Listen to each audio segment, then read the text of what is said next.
বলে আমাকে সান্ত্বনা দিও না।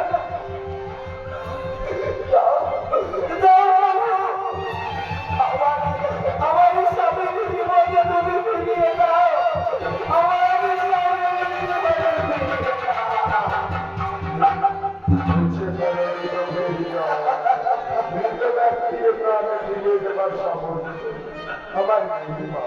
কেন নাই বাবু? স্বামী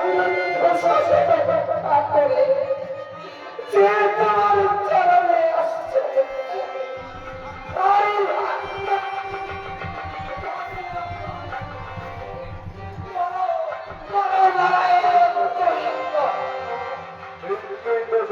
একমাত্র উদ্দেশ্য, এটাই তোমার করণীয়।